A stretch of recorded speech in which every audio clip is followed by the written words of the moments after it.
Hello guys, I hope you are having an amazing day today. But today we are going to learn how to destroy your opponent in the Italian game. The game starts with e4, e5, knight f3, knight c6, and bishop to c4. After bishop to c4, this is called the Italian game. And for black, there are several options to play, like knight f6, d6, or bishop to c5. But today, we're going to study the line knight to f6. The main line for white here is d3, knight c3 or d4, but the line that we are going to focus today is d4. After e takes d4, the main line for white is castle, but it is also a very common for white to push on e5, threatening the knight. And for black, since there is no good square for knight in this position, if knight goes to g4, it will be attacked by the pawn immediately. If knight goes to g1, you simply lose a tempo. But the best move here is to push on d5, counter threat to the bishop. Most of the time, you should not exchange your bishop for a knight without a good compensation. So white should decide to play bishop to b5, pinning the knight to the king. And we play knight to e4, simply running away from the threat. Knight takes d4, adding more attacker on the c6 square since it is pinned by the bishop. The best play here is bishop to c5. Yes, we allow white to capture on c6 after b takes c6, bishop takes c6, wins the rook. But after knight takes on c6, we just simply give a check on f2. And after king moves, it is then that we take the knight on c6. And after bishop takes c6, forking the king and the rook, you don't need to play bishop to d7. But the best move here is king to f8, because if white capture the rook, that is a blunder for white, because we have a very nice move, bishop to a6 check.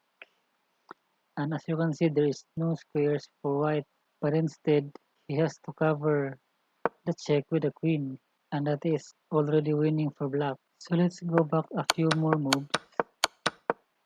After bishop to c5, what if white decided to castle, defending the f2 square? In that case, we have to castle as well. If knight capture on c6, thinking that he can win a pawn, we have a very nice move, bishop to a6. In this position, it is already very hard to defend for white because our two bishops are very active on the attack of the king, and our queen also can come to h4 for a very strong attack. For example, if white decided to trade rooks, bishop takes rook, king takes bishop, we have a very nice move, queen to h4, threatening checkmate in the next move. At the same time, the bishop is still attacked by our rook. If white decided to stop the checkmate with g3, threatening the queen, that is a big blunder for white.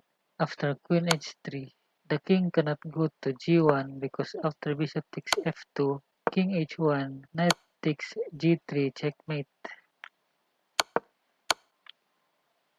If king to e1, bishop takes f2 check, king to e2, queen to g4 check, wins the queen because both of these squares are covered by the bishop and the knight.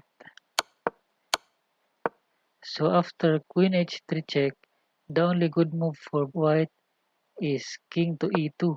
But after queen to h5 check, f3, queen to h2 check, and there are only two squares for the king. It's either d3 or e1. If e1 leads to checkmate immediately. If king d3, a simple knight to f2 wins the queen. So that is already winning for black. So let's go back in this position after bishop to a6.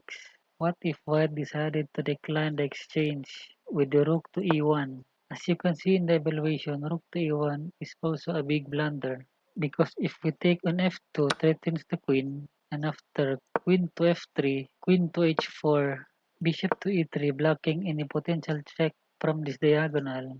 But this one loses on the spot. After knight to h3 check, the king cannot go to a1 because that is protected by the bishop. So after king to h1, queen takes rook will lead to checkmate. But instead of bishop to e3, if white goes for g3, threatening the queen, this loses on the spot. After knight to g4 discovered check, bishop to e3, and queen takes h2 checkmate. That's all for today. I hope you learned the concept of the Italian game, two knights defense.